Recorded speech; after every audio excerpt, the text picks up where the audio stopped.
38 മുതൽ 45 വയസ്സ് വരെ നമുക്ക് എടുക്കാം. കോൺക്രീറ്റിൻ്റെ, സിമെൻറ്റിൻ്റെ. പിന്നെ ആയുസില്ല, കമ്പിയും ദ്രവിക്കും. ഇതെന്ന് പറഞ്ഞ് ഈജിപ്തിലെ പിസാഗോപുരം, ഞാൻ പിസാഗോപുരം കണ്ടിട്ടുണ്ട്. ഇങ്ങനെ ചരിഞ്ഞ് വായുവിലല്ല നിൽക്കുന്നേ, ജലമാണ്, കുതിർന്നുകൊണ്ടിരിക്കുകയാണ്. കുതിർന്നുകൊണ്ട് കുറച്ച് പിന്നെ ഗോതമ്പിൻ്റെ പൊടി, അതിൻ്റെ കൂടെ കുറേ ഈ വജ്രപശയും കൂടെ ഒഴിച്ചെന്ന് വിചാരിക്കുക. രണ്ടും കൂടെ മിക്സ് ചെയ്തിട്ട് നമ്മളൊരു ചെറിയ തോടിന് ചിറയിട്ടിരിക്കുക. 24 മണിക്കൂറും 24/7 വെള്ളം ഇങ്ങനെ വന്നുകൊണ്ടിരിക്കുന്ന വജ്രപശ വെച്ച് ഒട്ടിച്ച് വെച്ചിരിക്കുന്നത് ഈ ഇതാണ്. അത് ദ്രവിക്കത്തില്ലേ, അത് കുതിരത്തില്ലേ, അത് ഇളകി പോകത്തില്ലേ, അത് വാട്ടർ പ്രഷർ കൊണ്ട്. ഇതൊക്കെ ഒന്ന് മനസ്സിലാക്കുക. ഇത് കൊച്ചു കുഞ്ഞുങ്ങളൊന്നും അല്ലല്ലോ. എല്ലാവരും എന്താ പറയുക, ബ്രണ്ണൻ കോളേജിലും മറ്റേ കോളേജിലൊക്കെ പഠിച്ചെന്നൊക്കെ പറയുന്നുണ്ട്. എന്തിൻ്റെ വിവരമാണ്? വെറും പിന്നെ മാർക്സിയൻ സിദ്ധാന്തം വായിച്ചതുകൊണ്ടോ, അതോ ദാറ്റ്സ് ക്യാപിറ്റൽ പഠിച്ചതുകൊണ്ടോ? ഈ മാർക്സിന് മുമ്പ് 7 പേര് ദാറ്റ്സ് ക്യാപിറ്റൽ എഴുതിയിട്ട് തിരിച്ച് കമത്തി വെച്ചിട്ട് പോയി.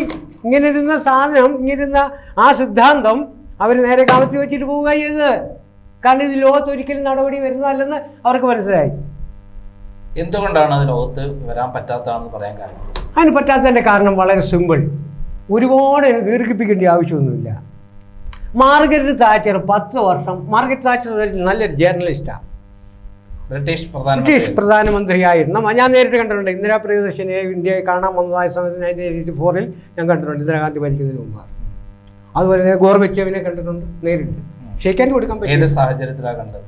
ഗോർബച്ച് നമ്മുടെ പിന്നെ ഇന്റർനാഷണൽ സമ്മിറ്റില്ലായിരുന്നു, രാജീവ് ഗാന്ധിയും പിന്നെ ഈ ഗോർബച്ചേവുമായിട്ട് നടന്നു. അന്ന് പത്രക്കാരോടൊപ്പം ഇതേമായി ഒരു പത്രത്തിൻ്റെ ഐഡൻറ്റിറ്റി വെച്ചിട്ട് ഞാനും കയറി. കാരണം അദ്ദേഹത്തെ കാണുന്നത് എനിക്കൊരു മോഹം. അങ്ങനെ കയറി കണ്ടു. ദൂരെയാണ് നിൽക്കുന്നത്, പത്രക്കാർക്ക് അടുത്ത് നിൽക്കാം, പക്ഷേ അതിൻ്റെ ഡിസ്റ്റൻസ് ഉണ്ടല്ലോ, ഭയങ്കര ഇതല്ലേ, ടൈറ്റ് സെക്യൂരിറ്റി അല്ലേ, പ്രോട്ടോക്കോൾ വലുതല്ലേ. അപ്പോൾ എങ്കിലും ഒരു 10 അടി അകലത്തിൽ ഞാൻ അദ്ദേഹത്തെ കണ്ടിട്ടുണ്ട്. മാർഗരറ്റ് താച്ചർ അതേപോലെ തന്നെ 10 അടി അകലത്തിൽ. ആദ്യത്തെ 5 വർഷം സാധുക്കൾക്ക് വേണ്ടിയിട്ട് പ്രവർത്തിച്ചു. നല്ല നമ്പർ 1 ജേർണലിസ്റ്റാണ് ഈ മാർഗരറ്റ് താച്ചർ എന്ന് പറയുന്നത്, നമ്പർ 1 ജേർണലിസ്റ്റാണ്. രണ്ടാമത്തെ പ്രാവശ്യം വീണ്ടും പുള്ളിക്കാരത്തി അപ്പിയറായി, പ്രൈം മിനിസ്റ്ററായി. 1 വർഷം കഴിഞ്ഞപ്പോൾ ഇപ്പോൾ പിണറായി സാറ് അനുഭവിക്കുന്നതിനെക്കാട്ടിലും 4 ഇരട്ടി ദുഃഖങ്ങളും ദുരിതങ്ങളും പേറാൻ തുടങ്ങി. 4 വയസ്സൂടെ she got the distance from the every direction എന്നാണ് ആ ഒരു ജർമ്മൻ എഴുത്തുകാരൻ എഴുതിയത്, ജേർണലിസ്റ്റ്. അദ്ദേഹമാണ് പറഞ്ഞത്, ഒരു കുപ്പി മഷിയും പേനയും കൂടെ തരൂ, ആരെ തളർത്തണം ആരെ വളർത്തണമെന്ന്. അങ്ങനെ ഇദ്ദേഹം ജർമ്മൻകാരനാണ്, ഞാനീ പറഞ്ഞ journalist. Margaret UK, Britain, Bilathi, ഇങ്ങനെയൊക്കെ പല പേരിലാണ് അറിയപ്പെടുന്നത് ഇംഗ്ലണ്ടിനെ. ഉച്ചയും കുതി താഴെ പോയി 5 വർഷം 10 വർഷം ഭരിച്ചു. എങ്കിൽ തന്നെയും അവസാനം ഒരു വാനിറ്റി ബാഗ് ഇടത്തെ കൈയുടെ ഇതിട്ട് കടൽപ്പുറത്തോട്ട് നടന്നു പോയത് പത്രത്തിൽ കണ്ടായിരിക്കുമല്ലോ ചിലരെങ്കിലും. ജനാധിപത്യത്തിൽ നിന്നും വലിയ വില ഒത്തിരി കാലമൊന്നുമില്ല, ഒരുപാട് കാലമായിട്ട് ജീവിക്കത്തുമില്ല. അതൊക്കെ മനസ്സിലാക്കിക്കൊണ്ട് തന്നെയാണ് ജനാധിപത്യത്തിൽ കൂടി മാത്രമേ ഈ സിദ്ധാന്തങ്ങൾ വിജയിക്കുമെന്ന് ചിന്തിച്ചവരുമുണ്ട്. എന്നാൽ ഏകാധിപത്യത്തിൽ കൂടി മാത്രമേ വിജയിക്കൂ. ഇത് രണ്ടും നടക്കാൻ പോകുന്നില്ല. ഏകാധിപതിയാണെങ്കിൽ സുഭാഷ് ചന്ദ്രബോസിനെ പോലെ, ഇന്ത്യയിലെ TN ശേഷനെ പോലെ, നമ്മുടെ ഫീൽഡ് മാർഷൽ ജനറൽ മനേക്ഷമായിട്ടുള്ള ആണുങ്ങൾ ആരെങ്കിലും വന്നു കഴിഞ്ഞാൽ വെറും 25 വർഷം അവരുടെ കയ്യിൽ ഇരുന്നാൽ മതി ഭാരതം. പെട്രോളിയത്തിൻ്റെ ഇന്ന് കാണുക 100, 110 അല്ലെങ്കിൽ 105 അല്ലെങ്കിൽ 95 ആയിക്കോട്ടെ, വെറും 20 രൂപ വിലയ്ക്ക് വരും പെട്രോളിയം ഒരൊറ്റ ആൾ ഭരിച്ചാൽ. അടുത്തത്, ഓരോ സാധനങ്ങളുടെയും വില താരതമ്യേന താഴ്ന്നു വരികയും ചെയ്യും. എല്ലാവർക്കും സുഭിക്ഷമായിട്ട് കഴിയുകയും ചെയ്യാം. കുഞ്ഞുങ്ങൾക്ക് വിദ്യാഭ്യാസം ഉണ്ടാവും, നല്ല സ്കൂളുകളുണ്ടാവും, നല്ല പ്ലേ ഗ്രൗണ്ടുകളുണ്ടാവും. VK കൃഷ്ണമേനോൻ പറഞ്ഞതുപോലെ കുഞ്ഞുങ്ങൾ സന്തോഷത്തോടെ കഴിയും. നെഹ്റുവിനോട് പറഞ്ഞതാണ്. അത് വേറെ ഇതാണ്. അത് INS വിക്രാന്തിന് ഈ ലോകം ഞെട്ടുന്ന ആ INS വിക്രാന്തിൻ്റെ ജന്മത്തിൻ്റെ കാര്യം ഇപ്പം ഞാൻ VK കൃഷ്ണമേനോൻ എടുത്താൻ കാര്യം. നെഹ്റുവിനോട് പറഞ്ഞത്, നെഹ്റു ഈ സ്വാതന്ത്ര്യം കിട്ടിക്കഴിഞ്ഞ് ഇങ്ങനെ കറങ്ങി തിരിഞ്ഞ് വന്നു കഴിഞ്ഞപ്പോഴത്തേക്ക് ഒരുപാട് റെഫ്യൂജികൾ വന്ന് കാണാൻ നല്ല പൗഴം പോലുള്ള പെൺപിള്ളാരാണ്. പുള്ളി രാവിലെ ഒരു പൂ വെക്കും, എന്നിട്ട് പോയി കിടന്നുറങ്ങും. ഉച്ചയ്ക്കൊരു റോസാപ്പൂ വെക്കും, രാവിലെ വെച്ചത് റോസാപ്പ്, ഉച്ചയ്ക്ക് വെച്ചത് റോസാപ്പ്, വൈകിട്ട്. അങ്ങനെ 3 പെൺപിള്ളേരുമായിട്ട് ക്ഷയിച്ചാണ് ഈ പ്രധാനമന്ത്രി കഴിഞ്ഞുകൊണ്ടിരിക്കുന്നത്. പി കെ കേശവനെ അറിയാം. അത് നോക്കിയപ്പോൾ വീണ്ടും ബ്രിട്ടീഷുകാരൻ ഇവിടെ വന്ന് കയറും. മുഹമ്മദ് അലി എന്ന് പറഞ്ഞു എനിക്ക് അതിൻ്റെ ആവശ്യമില്ല, എനിക്ക് ആരുടെ ഒരു സെക്യൂരിറ്റി വേണ്ട. ഇവർ 1 വർഷത്തേക്ക് ഇന്ത്യ സെക്യൂരിറ്റി വേണമെന്ന് പറഞ്ഞായിരുന്നു മൗണ്ട് ബാറ്റൻ പ്രഭുവിനോട്. മുഹമ്മദ് അലി വന്നു. ഞാൻ പാകിസ്ഥാൻകാരനായിട്ട് എന്നെ ചിത്രീകരിച്ചു, വിരോധമൊന്നുമില്ല. മുഹമ്മദ് അലി ചരിത്രകാരി പറഞ്ഞു, മുഹമ്മദ് അലി എന്ന് പറഞ്ഞു എനിക്കൊരു സെക്യൂരിറ്റിയുടെ ആവശ്യമില്ല. ആരുടെ ഫെയ്ത്തിൽ? ഇതേ സുഭാഷ് ചന്ദ്രബോസിൻ്റെ INA അഫ്ഗാനിസ്ഥാൻ വഴി, അന്ന് ഭാരതം എന്ന് പറയുക അഫ്ഗാനിസ്ഥാൻ ഉൾപ്പെടെ ഭാരതമാണ്, ഭാരതത്തിലുണ്ട്. ആ ഒറ്റ ഫെയ്ത്തിലാണ് പറഞ്ഞത് എനിക്കൊരു സെക്യൂരിറ്റിയുടെ ആവശ്യമില്ല എന്നുള്ളത്. അങ്ങനെ ഇവിടെ ഇയാൾ ഈ പിന്നെ ഈ കുട്ട കളിച്ചിങ്ങനെ നടക്കുക. സെക്കൻഡ് വേൾഡ് വാറെല്ലാം കഴിഞ്ഞിട്ട് ഡോക്യാർഡിലേക്ക് കുറേ ഷിപ്പുകളെല്ലാം കയറ്റിയിട്ടിരിക്കുക. നല്ല അംശമൊക്കെ ഒരു സാധനം ഇദ്ദേഹത്തിന് അറിയാമായിരുന്നു. ആർക്കും നല്ല പ്രകടനം കാഴ്ചവെച്ച്, നല്ല പെർഫോമൻസ് കാഴ്ചവെച്ചൊരു ഷിപ്പ് അത് ഡോക്യാർഡിൽ കിടക്കുക. നെഹ്റുവോട് പറഞ്ഞു നമുക്ക് ഇംഗ്ലണ്ട് വരുമെന്ന് പോകാമെന്ന് പറഞ്ഞു. പുള്ളിക്ക് ഹാപ്പിയായി. എന്താണെന്ന് ചോദിച്ചാൽ പഴയ കൂട്ടുകാരികളൊക്കെ ഉണ്ടല്ലോ അവിടെയല്ലേ പഠിച്ചത്, അപ്പോൾ അവിടെ വരുന്നത് കാണുകയും ചെയ്യാം, ഒത്താലൊരു കരിക്ക് പിടിച്ച് ഡാൻസൊക്കെ ചെയ്യാം. രണ്ടുപേരും കൂടെ പോയി. രണ്ടുപേരും 2 ഹോട്ടലിൽ രണ്ടിടത്ത് താമസിച്ചു. ഒരു ദിവസം രാവിലെ വിളിച്ചിട്ട് നമുക്ക് ഒരിടം വരെ പാവെന്ന് പറഞ്ഞു. പി കെ കൃഷ്ണനെ എൻ്റെ അടുത്ത് മാത്രമേ ഉള്ളൂ നെഹ്റുവിൻ്റെ ഇന്ദിരാഗാന്ധിയുടെ ഒന്നും വിളയാട്ടം നടക്കാൻ. ബാക്കി എല്ലാവരുടെ അടുത്തും പല അഭ്യാസങ്ങളും അവർ കാണിച്ചിട്ടുണ്ട്. ഒത്തിരി എണ്ണത്തിനെ കൊന്നിട്ടുമുണ്ട്. ഇന്ദിരാഗാന്ധി പല പ്രാവശ്യം നോക്കിയതാ പി കെ കൃഷ്ണനെ വക വരുന്നത്. അത് നടക്കത്തില്ല. കാരണം അത്ര TN ശേഷം അദ്ദേഹത്തെ പോലെ തന്നെ ഈ നമ്മൾ മുമ്പേ പറഞ്ഞ ഈ ചെൻസിങ്ങിനെ പോലെ തന്നെ അത്ര വലിയ ഭയങ്കര അസ്ട്രോളജറാണ് അത്.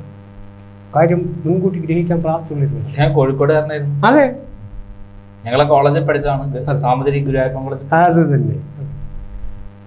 അങ്ങനെ അവിടെ ചെല്ലുന്നു, ഡോക്യാർഡിൽ ചെന്നു. പ്രോട്ടോകോൾ പ്രകാരം തന്നെ അവിടെ ചെന്ന് കഴിഞ്ഞപ്പോൾ പറഞ്ഞു, എടാന്നാ വിളിക്കുന്നത് വി കെ കൃഷ്ണൻ നെഹ്റുവിന്. വി കെ കൃഷ്ണൻ്റെ അത്ര വിദ്യാഭ്യാസം നെഹ്റുവിനില്ല. വി കെ കൃഷ്ണന് ബ്രിട്ടീഷുകാരൻ്റെ മുഖത്തോട് കീറി വലിച്ചെറിഞ്ഞ സർട്ടിഫിക്കറ്റ്, MA സർട്ടിഫിക്കറ്റ് പുള്ളിക്ക് അഡ്മിഷൻ കൊടുത്തായിരുന്നു ഇത് എക്സാമിന്. അങ്ങനെ അവിടുന്ന് നമുക്ക് ഈ ഷിപ്പ് അങ്ങ് എടുക്കാമെന്ന് പറഞ്ഞു. ഈ പൊളിഞ്ഞ ഷിപ്പാന്ന് നമുക്ക് ചോദിച്ചു. എടാ നീ ഇത് എടുത്തില്ല എങ്കിൽ നിന്നെ ഇപ്പം ഈ കടലിൽ ചവിട്ടി താക്കുക എന്നാണ്. എനിക്ക് ഇന്ത്യ ഭരിക്കണമെന്നൊന്നുമില്ല, പക്ഷേ എൻ്റെ പിള്ളേർക്ക് സ്വൈര്യമായിട്ട് ജീവിക്കണം എൻ്റെ രാജ്യത്ത്. ഈ വി കെ കൃഷ്ണൻ കല്യാണം കഴിച്ചിട്ടില്ല, മരണം വരും, പിന്നെ കുഞ്ഞുങ്ങളാരാ? അദ്ദേഹം അന്ന് ഭാരതത്തിലുള്ളതായ അദ്ദേഹം ചിന്തിക്കുന്നതായ ഒരു ലക്ഷ്യം ഇത് മാത്രം ഉണ്ടായിരുന്നുള്ളൂ, എൻ്റെ ആളുകൾക്ക്, എൻ്റെ പ്രജകൾക്ക് സംരക്ഷണം വേണം എന്നുള്ളത്. അങ്ങനെ ആ ഷിപ്പ് എടുത്തു. അവിടെ വെച്ച് തന്നെ മെയിൻ്റനൻസ് ചെയ്യാവുന്നതൊക്കെ ചെയ്തിട്ടത് എത്തി. അതാണ് ഇന്ന് ലോകം ഞെട്ടുന്ന INS വിക്രാന്ത്. അറിയാമോ? അറിയാത്തവർക്ക് ഞാൻ പറഞ്ഞതെന്നാണ്, അറിയാവുന്നത് സ്വീകരിക്കാൻ ഇല്ലെങ്കിൽ ഇന്ന് ലോകം ഞെട്ടുന്ന അത് പി കെ കൃഷ്ണൻ്റെ സംഭാവനയാണ്. അപ്പോൾ പ്രജകളെ അദ്ദേഹം ഇഷ്ടപ്പെട്ടിരുന്നു. ഈ കുമാരി ജയലളിതയും പ്രജകളെ ഇഷ്ടപ്പെട്ടിരുന്നു. അതുകൊണ്ടാണ് ഈ മുല്ലപ്പെരിയാർ ഡാമിനെ സംബന്ധിച്ചുള്ള അവർ കൂടുതൽ മോർ ഇനിഷ്യേറ്റീവ് എടുത്തിരിക്കുന്നത്. ഇവിടെ പ്രജകളല്ല ആവശ്യം, അവിടെ ഇടുക്കിയാണ് വേണ്ടുന്നത്. ആരുടെ? ജയലളിതയുടെയും ശശികലയുടെയും ഒക്കെ ഇടുക്കിയാണ് ഇവിടുത്തെ രാഷ്ട്രീയക്കാർക്ക് ആവശ്യം. അതായത് നമ്മൾ പറയുന്ന ഒരു കാര്യത്തിൽ ഏറ്റവും പ്രധാനപ്പെട്ട ഒരു കാര്യം പിണറായി വിജയൻ പറഞ്ഞത്, നിയമസഭയിൽ പറഞ്ഞത്, ഇടുക്കി മുല്ലപ്പെരിയാർ സുരക്ഷിതമാണ്, ഇവിടെയുള്ള ആളുകൾ ലക്ഷക്കണക്കിന് ആളുകൾ മരിക്കുമെന്ന് പറഞ്ഞിട്ട് അങ്ങനെ പറയാണ്. അതിലുപരിയായിട്ടുള്ള പ്രധാനപ്പെട്ട കാര്യം അഡ്വക്കേറ്റ് റസൽ ജോയ് സുപ്രീം കോടതിയിൽ ഫയൽ ചെയ്ത ഹർജിയിൽ സത്യവാങ്മൂലം കൊടുത്തപ്പോൾ പിണറായി വിജയൻ, അതായത് മുഖ്യമന്ത്രി പിണറായി വിജയന് വേണ്ടിയിട്ടാണല്ലോ അവിടെ അഫിഡവിറ്റ് ഒക്കെ ഫയൽ ചെയ്യുന്നത്. ഫയൽ ചെയ്ത സംഭവത്തിൽ പറഞ്ഞത് ഈ ഡാം പൊട്ടുകയാണെങ്കിൽ ഇവിടെ അതിനെ റെസ്ക്യൂ ചെയ്യാനുള്ള എല്ലാ സംവിധാനമുണ്ട്. മലവെള്ളം വരുമ്പോൾ, മലവെള്ളപ്പാച്ചിൽ വരുമ്പോൾ കൗബീനം ഉരിഞ്ഞ് പിടിക്കുക പറഞ്ഞു എന്നാണ് അദ്ദേഹം പറഞ്ഞിരിക്കുന്നത്. അതായത് 2018 പ്രളയത്തെ നേരിടാൻ ഇവിടെ കേരളം സജ്ജമായിരുന്നു. അപ്പം അതേപോലെ മുല്ലപ്പെരിയാർ ഡാം പൊട്ടിക്കഴിഞ്ഞാൽ അതിനെ നേരിടാൻ കേരള ഗവൺമെന്റ് സജ്ജമാണ് എന്നാണ്. എന്താണ് താങ്കൾക്ക് പറയാനുള്ളത്? എനിക്ക് പറയാനുള്ളത്, കാരണം അങ്ങനെ ഇതിനെ കുറിച്ചിട്ട് ഏറ്റവും അറിയുന്ന ഒരാളാണ്. ഞാൻ മനസ്സിലാക്കുന്നത് മുല്ലപ്പെരിയാറിനെ കുറിച്ച് ഏറ്റവും ഡെപ്ത് ആയിട്ട് പഠിച്ചിട്ടുള്ള ഒരാളാണ്. അതുകൊണ്ട് അങ്ങക്ക് എന്താണ് പറയാനുള്ളത്? ഞാൻ കുഞ്ഞുനാൾ പഠിച്ച ഒരു കവിതയുണ്ട്, അതിനകത്തൊരു 4 വരി ചൊല്ലാം. അന്യൻ ഉയർച്ച കാണുമ്പോൾ ആനന്ദിക്കേണ്ടതാണ് നീ, മഴക്കാർ വാനിലേറുമ്പോൾ മയിലാടുന്ന കൗതുകാൻ. എന്നോട് പറയാം. അന്യൻ ഉയർച്ച കാണുമ്പോൾ ആനന്ദിക്കേണ്ടതാണ് നീ, മഴക്കാർ വാനിലേറുമ്പോൾ മയിലാടുന്ന കൗതുകാൻ. ആലിന്തയിനൊരാൾ വെള്ളം അലിവോടൊഴിക്കിയാൽ വളരുമ്പോൾ അതേകുന്നു വരുവോർക്കൊക്കെയും തണൽ.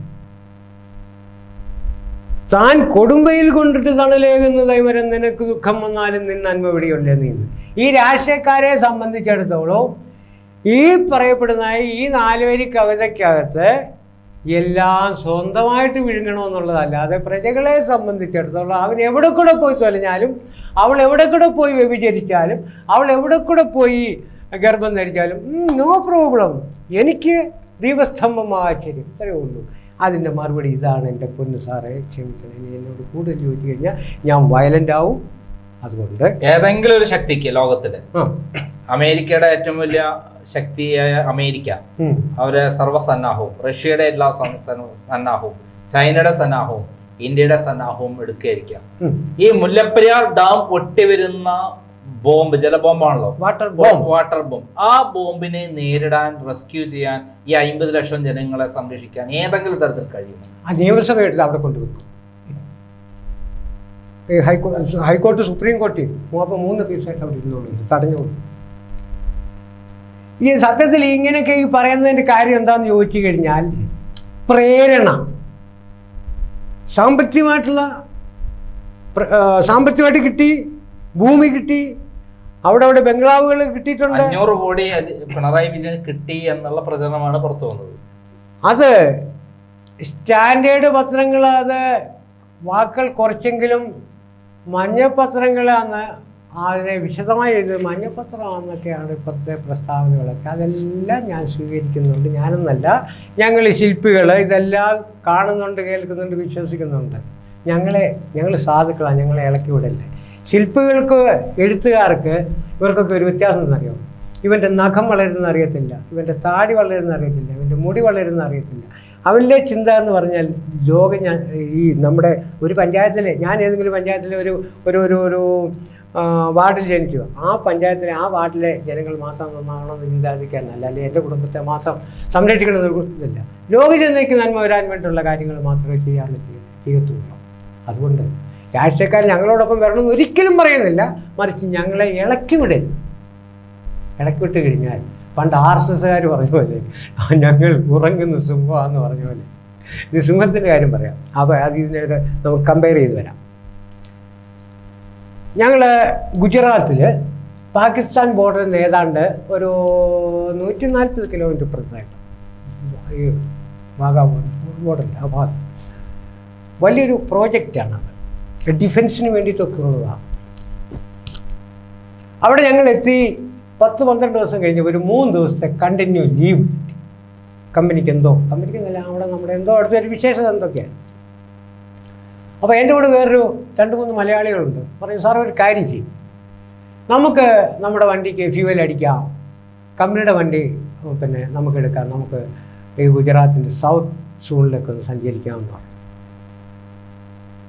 ഞാൻ ചീഫ് എഞ്ചിനീയറോട് ഇതിനെക്കുറിച്ച് സംസാരിച്ചു. സാർ അതിന് അവിടെ കുറച്ച് ഈ ചെറിയ വനങ്ങളൊക്കെ ഉണ്ട്, അതൊക്കെ ഒന്ന് കാണാനുള്ള കമ്പനിയുടെ റീജിയണൽ മാനേജറായിരുന്നു. അതെ. അപ്പോൾ അദ്ദേഹം സമ്മതിച്ചു. ട്രിപ്പ് വാങ്ങിച്ചു, എല്ലാം സൈൻ ചെയ്തെല്ലാം കിട്ടി. ഞങ്ങൾ ഫ്യൂവൽ ടാങ്കിൽ ഫുൾ അടിച്ചു. പിന്നെ വേറെ ജാറിനകത്തൊക്കെ, കാരണം അവിടെ ഇച്ചിരി ഫ്യൂവൽ കിട്ടാൻ ഇച്ചിരി ബുദ്ധിമുട്ടാണ് എന്നൊക്കെ നേരെ സൗത്ത് ലക്ഷ്യമാക്കി വിട്ടിരിക്കുകയാണ്, ഗുജറാത്തിലേക്ക്. വെളുപ്പിനെ പോയി 2-3-4 ഗ്രാമങ്ങൾ കഴിഞ്ഞു. പിന്നീട് അങ്ങോട്ട് പോയപ്പോൾ ഞങ്ങൾ ബ്രേക്ക്ഫാസ്റ്റ് കഴിക്കാനുള്ളതായ സംവിധാനത്തിൽ ബ്രേക്ക്ഫാസ്റ്റൊക്കെ കഴിക്കണം. എല്ലാ സജ്ജീകരണങ്ങളും ഉണ്ട് ഞങ്ങളുടെ കയ്യിൽ, സ്റ്റൗ ഉൾപ്പെടെ ഉണ്ട്. ഒരു ചായക്കടയിൽ കയറി കഴിഞ്ഞപ്പോൾ ചായ അവിടുത്തെ അവരുടേതായ ലൈനിൽ, ഇപ്പം നമ്മുടെ കേരളത്തിലെ ചായ എന്ന് പറയുക ഇടുക്കി ജില്ലയിൽ കിട്ടുന്നതിൻ്റെ അത്രയും നല്ല ബാക്കി ഒരു ജില്ലകളിലും കിട്ടത്തില്ല. കോഫിയാണെങ്കിൽ എന്ന് പറഞ്ഞാൽ അവരുടെ കിട്ടിയാൽ അവരുടെ ഉണ്ടാക്കി ഞങ്ങളത് കുടിച്ചു. അപ്പോൾ ഞങ്ങളുടെ ഈ സംഭാഷണം കേട്ട് കഴിഞ്ഞ് പുള്ളി വെച്ചു, നിങ്ങൾ എവിടുത്തുകാരാണ്? അപ്പോൾ പുള്ളിക്ക് ഹിന്ദി വളരെ പിന്നെ കുറച്ചേ അറിയത്തുള്ളൂ. ചായക്കടക്കാരന് ഞങ്ങൾക്ക് ഗുജറാത്തി വിട്ട് അറിയത്തില്ല, അവിടെ ചെന്ന് ചാടിയതേ ഉള്ളൂ, 15 ദിവസമല്ലേ ആയിട്ടുള്ളൂ. ഒരു പയ്യൻ ഇതെല്ലാം കേട്ടോണ്ടിരിക്കുക. ഈ പയ്യൻ ഓടി ചെന്നിട്ട് ഒരു 10-20 താഴെയുള്ളൊരു പെൺകുട്ടിയെ കൂട്ടിക്കൊണ്ടുവന്നു. അപ്പോൾ ഞങ്ങളോട് നേരെ തന്നെ ചോദിക്കുകയാണ്, all of you good morning എന്നിട്ട് ഞങ്ങളോട് പറഞ്ഞു, all of you good morning, you from which part of Kerala എന്നാണ് ആദ്യത്തെ ചോദ്യം പെൺകുട്ടി. അപ്പോൾ ഞങ്ങൾക്ക് ആശ്വാസമായി. അങ്ങനെ ഒരു വാർത്താ കമ്മ്യൂണിക്കേഷൻ നടത്താനുള്ള ഒരു മീഡിയം കിട്ടിയല്ലോ. അങ്ങനെ കാര്യങ്ങളൊക്കെ സംസാരിച്ച് കഴിഞ്ഞ് പറഞ്ഞു, ഇവിടുന്ന് ഒരു 10-15 കിലോമീറ്റർ കൂടെ പോയി കഴിഞ്ഞാൽ വൈൽഡ് ആനിമൽസൊക്കെ ഉണ്ടെന്ന് പറഞ്ഞു. ഇന്നതാണെന്ന് ക്ലാസിഫൈ ചെയ്തത് പറഞ്ഞില്ല, വൈൽഡ് ആനിമൽസൊക്കെ ഉണ്ടെന്ന് പറഞ്ഞു. അങ്ങനെ ആ പെൺകുട്ടിയോടും എല്ലാവരോടും സന്തോഷത്തോടെ യാത്ര പറഞ്ഞു. ഞങ്ങളുടെ ഉണ്ടായിരുന്ന ചില ഐറ്റംസൊക്കെ ഉണ്ടായിരുന്നു, കേരളത്തിൽ നിന്നുണ്ട്, ഉപ്പേരി ഇങ്ങനെയൊക്കെ ഉണ്ട്, ഞങ്ങളുടെ ഉണ്ട്. അത് ഇവർക്ക് സമ്മാനിച്ചു. എന്നിട്ട് അതിൻ്റെ വിശേഷത പറഞ്ഞ് ഇന്ന് ഓണം ഫെസ്റ്റിവലുണ്ട്, ആ സമയത്താണ് കൂടുതൽ ഈ ചിപ്സൊക്കെ ഉപയോഗിക്കുന്നത് എല്ലാം പറഞ്ഞു. അപ്പോൾ ആ പെൺകുട്ടി പറഞ്ഞറിയാം, ഞാൻ ഐ ആം സ്റ്റഡിങ് ബോംബെ എന്ന് കുട്ടി പറഞ്ഞു. I have plenty of friends, they are from Kerala. അങ്ങനെ ഞങ്ങൾ അവിടെ നിന്ന് വിട്ടു. അപ്പോൾ അവിടെ നിന്ന് ബ്രേക്ക്ഫാസ്റ്റ്. അപ്പോൾ ഇതിനകത്ത് ഞങ്ങളുടെ കൂടെ ഒരു ആന്ധ്രാക്കാരനാണ്, അത് തമിഴിനുണ്ട്. പുള്ളി അവരെന്ന് പറഞ്ഞാൽ മദ്യപാനത്തിൽ നമ്പർ 1 ആണ്, ഒരു ഷാപ്പാണ് ആൾ. കുറേ 10 കിലോമീറ്റർ ചെന്ന് കഴിഞ്ഞപ്പോൾ അവിടെ നല്ലൊരു ചോല ഒഴുകുന്നുണ്ട്, നല്ലൊരു വടവൃക്ഷം. ജീപ്പ് അവിടെ നിർത്തി ഒരു സൈഡിൽ. ചോലയിൽ വെള്ളത്തിൽ കൈയും കാലും എല്ലാം കഴുകുന്നു. അവരവർക്ക് ആവശ്യം എന്താണ്, ചായയാണ് വേണ്ടതെന്ന്, ചാരായമാണെന്ന് വേണ്ടത് എല്ലാം ഉണ്ട്. എല്ലാവരും ഇരുന്ന് അടിച്ചു ബ്രേക്ക്ഫാസ്റ്റൊക്കെ കഴിച്ച് ഇങ്ങനെ ഇരിക്കുന്ന സമയത്ത് ഈ തമിഴൻ നമ്മുടെ ജീപ്പിൻ്റെ മണ്ടയ്ക്ക് ഇരുന്നിട്ട് ക്യാമറ വെച്ചിട്ട് ഇങ്ങനെ ഫോക്കസ് ചെയ്യുകയാണ്. അവിടെ നല്ല രസമാണ് കാണാൻ, ആ വെള്ളം തട്ടുതട്ടായിട്ട് വരുന്നതും പാറക്കെട്ടുകളും ഒക്കെ ആയിട്ട്. ഇച്ചിരി കഴിഞ്ഞപ്പോൾ ഇവൻ ഈ ക്യാമറ ഉൾപ്പെടെ ജീപ്പിൻ്റെ പടം പൊട്ട് പോകുന്നെന്ന് തോന്നുന്നു. അപ്പോൾ എടാ നീ എതുക്കടാ ഇവളോ ഷാപ്പെട്ടത്, കാലയിൽ തന്നെ എതുക്കടാ ഇവളെ തന്നെ നീ ഷാപ്പെടാ, ശരിക്കും അടിച്ചിരിക്കുക. അപ്പോൾ ഈ വെള്ളം അടിച്ച് മദ്യപിച്ച് വീണെന്നാണ് ഞങ്ങൾ ധരിച്ചത്. അവൻ ആ കിടപ്പിൽ ഇങ്ങനെ ചൂണ്ടിക്കാണിക്കുന്നുണ്ട്. എന്തോ എനിക്ക് തോന്നി അങ്ങോട്ട് നോക്കുന്നു. നോക്കിയപ്പോൾ ബഹുമാനപ്പെട്ട ശ്രോതാക്കൾ, കാഴ്ചക്കാർ അല്ലെങ്കിൽ കേൾക്കുന്നവർ മനസ്സിലാക്കണം, ഞാൻ കള്ളമല്ല പറയുന്നത്. സിംഹം, അതിൻ്റെ വൈഫ്, 2 പിള്ളേർ, ഞങ്ങളിൽ നേരിട്ട് ഒരു 5 അടി അകലത്തിൽ.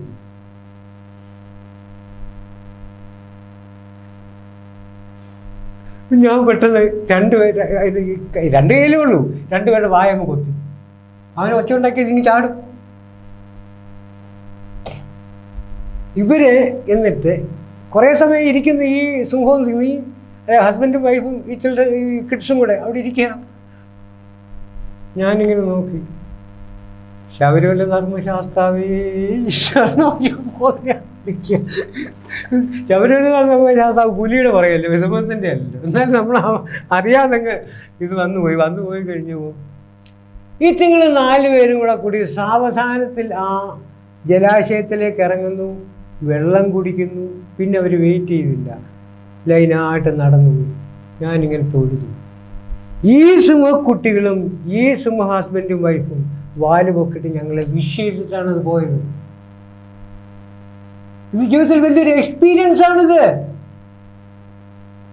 അങ്ങനെയുള്ള ആ ഒരു മൃഗങ്ങൾ അല്ലെങ്കിൽ ആ ഒരു കുടുംബം ഞങ്ങളോട്, ഞങ്ങളെ ജീവിതത്തിൽ ആദ്യമായിട്ട് കാണുന്നു. ഞാൻ ജീവനുള്ള സിംഹത്തെ സർക്കസിൽ കണ്ടുള്ളൂ, പക്ഷേ വനത്തിൽ കിടക്കുന്നതായ, കാട്ടിൽ വസിക്കുന്നതായ സിംഹങ്ങളെ ആദ്യമായിട്ട് കാണുക.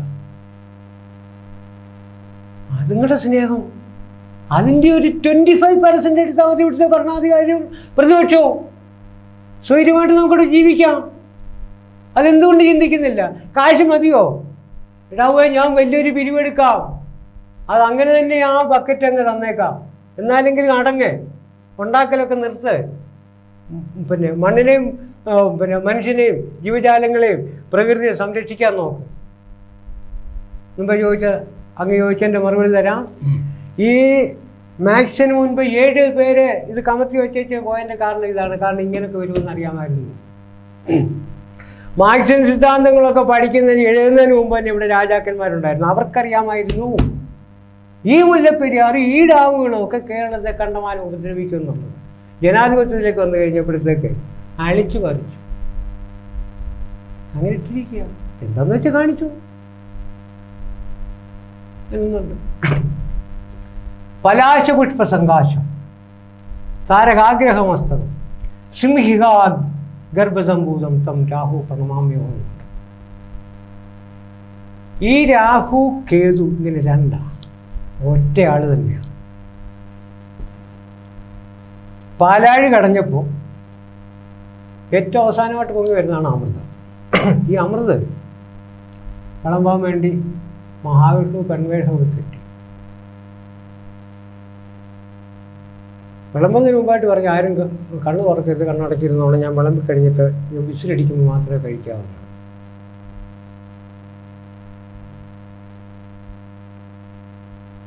ഈ സിംഹവാദി എന്ന് പറയുന്ന ആ അസുരമാതാവിനും കശ്യപ മഹർഷിക്കും പിറന്ന ആളാണ്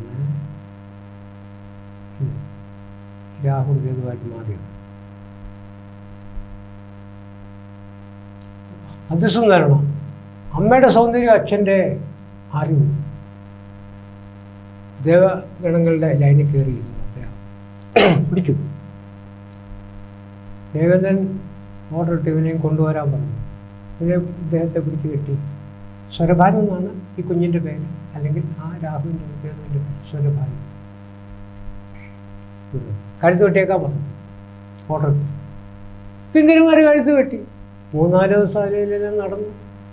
5-ാം ദിവസം ഇതേ ഇന്ദ്രൻ്റെ മുമ്പ് ചെല്ലുകയാണ് ഈ സ്വരഭാനു എന്ന് പറഞ്ഞു. മുറിഞ്ഞ തലയുമായിട്ട് പ്രൊഫോ രക്ഷിക്കുന്നു. നീ വന്നേ, നീ വാ, ഞാൻ നിന്നെ കാത്തിരിക്കുകയായിരുന്നു. തോളത്തൊക്കെ തട്ടി പറഞ്ഞു. പക്ഷെ വയ്ക്കില്ല, ഇന്ന് നിനക്ക് 2 ജന്മം ഓടാന്ന് പറഞ്ഞു. അതേ കളിയാണ് ഇവിടെ ഈ രാഷ്ട്രീയക്കാർ കാണിക്കുന്നത്. അതിന് കായംകുളം വാളെന്നോ അല്ലെങ്കിൽ വേറെ എന്താ പറയുന്നത്, തന്തയ്ക്ക് ഉറക്കഴിയെന്നൊക്കെ പറയാം. ഇനിയെങ്കിലും നിങ്ങൾക്ക് ഒന്ന് നേരെയാണ്. അതായത് നമ്മളെ ചോദ്യം എന്താണെന്ന് വെച്ചാൽ, ഈ മുല്ലപ്പെരിയാർ പൊട്ടി വരുന്ന കാര്യത്തെ കുറിച്ചിട്ടാണ് നമ്മൾ പറഞ്ഞിട്ടുള്ളത്. ഞാനും പറഞ്ഞു. അതിനുള്ള മറുപടിയാണ് താങ്കൾ പലതരത്തിലൂടെ വിശദീകരിച്ച് പറഞ്ഞത്. പക്ഷെ താങ്കളുടെ ദൃഷ്ടിയിൽ താങ്കൾ പറഞ്ഞു 800 കിലോമീറ്റർ വേഗതയിൽ 32 മിനിറ്റ് കൊണ്ട് എറണാകുളം തകർത്ത് കളയും.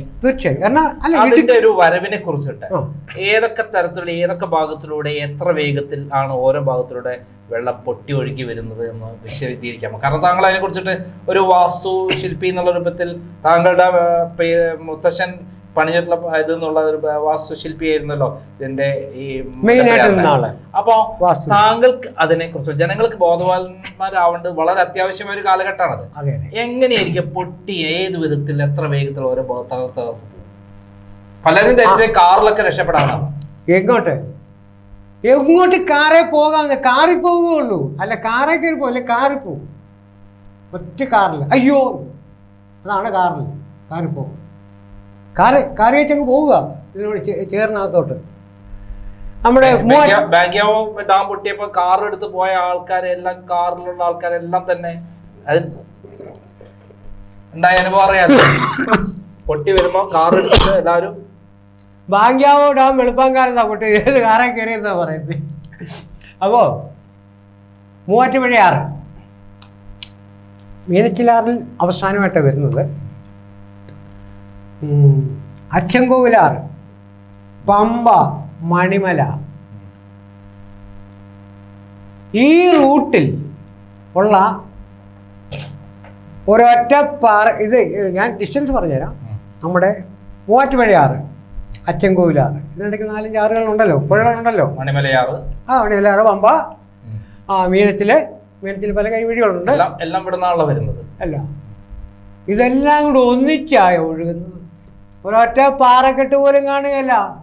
ഇപ്പൊ പാറ പൊട്ടിച്ചിട്ടുണ്ടെങ്കിലോ തിരക്ക് മക്കളെ എത്രയും പെട്ടെന്ന് പൊട്ടിച്ച് മാറ്റിച്ചു. അതൊന്നും കാണുകയല്ല. പിന്നെ നിങ്ങൾ കടലിൽ പോയി കിടന്ന് കുറേ ഇത് മണ്ണ് ഈ ചേറ് മാറ്റിയിട്ട് വേണം പിന്നെ നിങ്ങൾ ജാക്ക് ക്യാമറ വെക്കാൻ. അപ്പോഴത്തേക്ക് മഹാബലിയുടെ ഉച്ചിയിൽ എത്തുകയും ചെയ്യും. ഇതൊക്കെ ചുമ്മാതെ വെറുതെ പറഞ്ഞിട്ട് മനുഷ്യനെ വട്ടം തിരിക്കുക. ഈയിടെ ഞാൻ നമ്മുടെ ഈ പിന്നെ രാഷ്ട്രദീപികയിൽ ഒരു കാര്യം കണ്ടു. ഇതിനെക്കുറിച്ചുള്ള ഒരു വിശദീകരണം ഇത്രയേ ഉള്ളൂ. ഒരൊറ്റൊന്നും ഒരു മിച്ചമുണ്ട്. അതിൽ ഇടുക്കി പറഞ്ഞിങ്ങ് പോരുകയല്ലേ. അല്ല, ഏതൊക്കെ ഭാഗത്തിലൂടെ ഏതൊക്കെ സ്ഥലത്തിലൂടെ പൊട്ടി ഒഴുകി പോകും? മൂവാറ്റുപുഴ ആറിന്റെ അങ്ങേക്കരയിൽ, നമ്മളിപ്പോൾ മൂവാറ്റുപുഴ ആറിന്റെ ഇക്കരക്കരയല്ലേ, അങ്ങേക്കരയിൽ എങ്ങനെയാണെന്ന് ശരി ഒരു ഒരു ഒരു 12-15 കിലോമീറ്ററും കൂടെ അങ്ങോട്ടും കയറും. മീനച്ചിലാറിൻ്റെ അവിടെ നിന്ന് കഴിച്ചു കഴിഞ്ഞാൽ അല്ല, മീനച്ചിലാറും പോട്ടെ, ഈ പിന്നെ അച്ചൻകോവിലാറ് അവിടുന്ന് പുനലൂർ ഉൾപ്പെടെ പറിച്ചിങ് പോരും. പുനലൂർ വരെ എത്തും. കൊല്ലം ജില്ല ഇടിച്ചു പറിച്ചിങ് പോരും. ഓ, അതൊരു അതിന് ഇത്ര കോൽ കണക്ക് അച്ചൻകോവിലാർ അതിലേ പോകുന്നുണ്ട്. അതെ അതെ, ഇത്രയും ഇതെന്ന് പറയാൻ അതിൻ്റെ അകലം അന്ന് എൻ്റെ അച്ഛൻ പറഞ്ഞു കേട്ടുള്ളൂ, ഇത്ര കോലെന്നുള്ളതാണ്. ആ കോൽ കണക്ക് അടുത്ത എപ്പിസോഡിൽ ഞാൻ പറയും ഇത്ര കോലെന്നുള്ളത്. ഇത് സംഭവിച്ചു കഴിഞ്ഞാൽ സംഭവിക്കാൻ ഇത്ര ഏരിയ കവറായിട്ട് അങ്ങ് പോകും. പമ്പാ നദി അച്ചൻകോവിലാർ ആ വഴിക്ക്. അതെ, ഓക്കെ. സംയുക്തമായിട്ട് ഈ ഭാഗത്തേ വരുമ്പോൾ ചാലക്കുടി പുഴ, അതിന്റെ വടക്കേ ഭാഗത്തേ വരുമ്പോൾ ചാലക്കുടി പുഴ ആണല്ലോ അപ്പുറത്ത് വരുന്നത്. അതുവരെ ആയിരിക്കുമല്ലോ ഉണ്ടാവുക. അതെ അതെ. അങ്ങനെ വരുമ്പോൾ ഏതുവരെ? തൃശ്ശൂർ ഭാഗത്തിന്റെ ഏതുവരെ? തൃശ്ശൂരിന്റെ ഏതാണ്ട് ആ ഒരു കണക്ക് പറഞ്ഞാൽ പാലയ്ക്കൽ ആ ഭാഗം വരെയൊക്കെ. എത്ര വേഗത്തിൽ ഇത് നടക്കും അവിടെയൊക്കെ? അതിന് അവിടെയൊക്കെ എത്തണമെന്നുണ്ടെങ്കിൽ ആദ്യം ഈ കുറച്ച് ഇതിന്റെ സെൻട്രിൽ കൂടി വരുന്നതെന്ന് പറഞ്ഞാൽ നമ്മുടെ മൂവാറ്റുപുഴ ആറും അച്ചൻകോവിലാറുമാണ്. പിന്നീട് എന്ന് പറയുന്നത് ജലപ്പരപ്പാണ്. അപ്പോൾ അവിടെ അത്രയും എഫക്റ്റ് ചെയ്തില്ല. പക്ഷേ ഈ ഭാഗം ഇതിൻ്റെ ഇത്രയും കവേഡ് ഏരിയ ഈ വിഡ്ത്ത് വൈസിൽ, ലെങ്ത് വൈസ് വേറെ, ഈ വിഡ്ത്ത് വൈസിൽ അടിച്ച് പറിച്ചെങ്കിൽ പോലും ഇവിടെ വലിയൊരു ഗർത്തം കാണും. ഇടുക്കി ഡാമിൽ, സോറി, നമ്മുടെ പെരിയാർ വഴി ഇങ്ങോട്ട് ആലുവയ്ക്കൊക്കെ. എന്റെ പൊന്നു സാറേ, ഇതിന് there is no route. ആരെങ്കിലും പോരുക. ഞാൻ പെരിയാറ്റിൽ കൂടെ പോകുള്ളൂ. ഏതെല്ലാ വഴിക്കും കയറിയാൽ, കാരണം പെരിയാറിന്റെ ആണെങ്കിലും മണിമലയുടെ ആണെങ്കിലും പിന്നെ ഈ അച്ചൻകോവിലിന്റെ ആണെങ്കിലും ഈ പറയപ്പെടുന്ന എല്ലാം ഭൂമിയോട് ലെവലായി കിടക്കുക. ഇപ്പം ഇവർ മണൽ കണ്ണ് നടത്താത്തതിന്റെ കാര്യം അടി ഉയരത്തുന്നല്ലേ വരുന്നത്. 1400 അടി ഉയരത്തുന്നല്ലേ വരുന്നത്. മേലേക്ക് പറന്നെങ്കിൽ പോരുകയല്ലേ ഇത്. ഏകദേശം 3/4 കിലോമീറ്റർ ഉയരത്തിലുള്ള ഇതല്ലേ ഹൈറ്റിലുള്ള വെള്ളം കിടക്കുന്നത്. അതെ അതെ. അതായത് ഇപ്പം ഇടുക്കി ഡാമിൽ ഇപ്പം വെള്ളം കിടക്കുന്ന എത്ര കിലോമീറ്റർ? 3/4 കിലോമീറ്റർ ഹൈറ്റിലാണ്. ശരിയല്ലേ? അപ്പൊ അത്രയും ഉയരത്തുനിന്ന് താഴെപ്പെടുന്ന മോളെ നിന്ന് ഉയരത്തുനിന്ന് അങ്ങോട്ട് വരുന്നത്. ഞാൻ വേറൊരു സിമ്പിൾ പറയാം. 6 അടി നീളം, 4 അടി വീതി ഉള്ള ഒരു ടേബിളിലിടാൻ വേണ്ടിയിട്ട് 25 mm അല്ല 30 mm ഒരു ഗ്ലാസ് ഉണ്ടല്ലോ. മിറർ അല്ല, നമ്മുടെ ഗ്ലാസ്. ഇന്ന് മുല്ലപ്പെരിയാറിന്റെ അടി 2400 ആണ്. അതെ. ഈ 2400 അടി പൊക്കത്തിലുള്ള വെള്ളമാണ് ഇങ്ങോട്ട് അതേ ഇതിൽ ഇങ്ങോട്ട് താഴുന്നത്.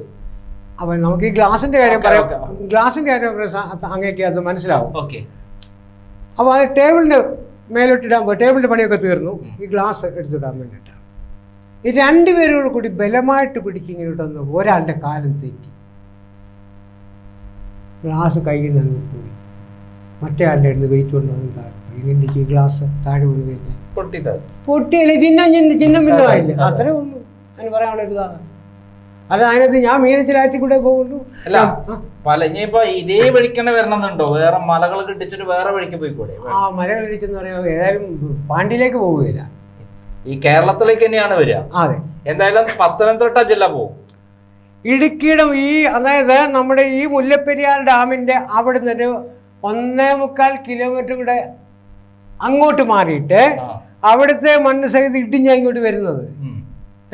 പത്തനംതിട്ട, ഇടുക്കിയുടെ 3/4 ഭാഗം, എറണാകുളം ഫുള്ള്, കോട്ടയം മൈനസ്, പിന്നെ ഇതെല്ലാം കൂടി കൊല്ലം, കൊല്ലത്തിന്റെ ഭാഗം, അതായത് നമ്മുടെ ചെന്നിത്തലയുടെ ഉച്ചയ്ക്കും കൂടെ പോകുന്നത്. ഹരിപ്പാടൊക്കെ പോകും. അത് ചെന്നിത്തല രമേശ് ചെന്നിത്തലയുടെ ഉച്ചയ്ക്കും കൂടെ കയറി ചെയ്ത് പോകുന്നത്. പക്ഷെ ഇതെല്ലാം കൂടി ചിന്ത എവിടെ ഇല്ലെന്നറിയാം. ബൈബിളിലൊരു കാര്യം പറഞ്ഞിട്ടുണ്ട്. 2000 വർഷങ്ങൾക്ക് ശേഷം കുന്നുകൾ താഴ്വരകളാവും, താഴ്വരകൾ കുന്നുകളാവും. ഇന്നത്തെ കുട്ടനാട്ടിലെ നെൽകൃഷിയെല്ലാം മുരിക്കൻ സാറിൻ്റെ എല്ലാ പാടശേഖരങ്ങളും നമ്മുടെ AK ആൻ്റണിയുടെ അറയ്ക്കൽ പെരയെല്ലാമേ വലിയ ഭയങ്കര ചേറും മണ്ണും ഈ മരത്തടികളൊക്കെ ആയിട്ട് വലിയ ഭയങ്കര കുന്നായിരിക്കും. അപ്പോൾ കടലിന്, നമ്മുടെ അറേബ്യൻ കടലിന് ഒരു സംരക്ഷണം, ഇങ്ങോട്ട് പിന്നെ വെള്ളം കയറിയില്ല. എത്ര പിന്നെ വേലിയേറ്റം ഉണ്ടായാലും സുനാമി വന്നാലും അങ്ങനെ ഒരു സംരക്ഷണം കിട്ടും. അത് തരുന്നത് നല്ലതാണ് കേട്ടോ മുഖ്യമന്ത്രി സാറേ.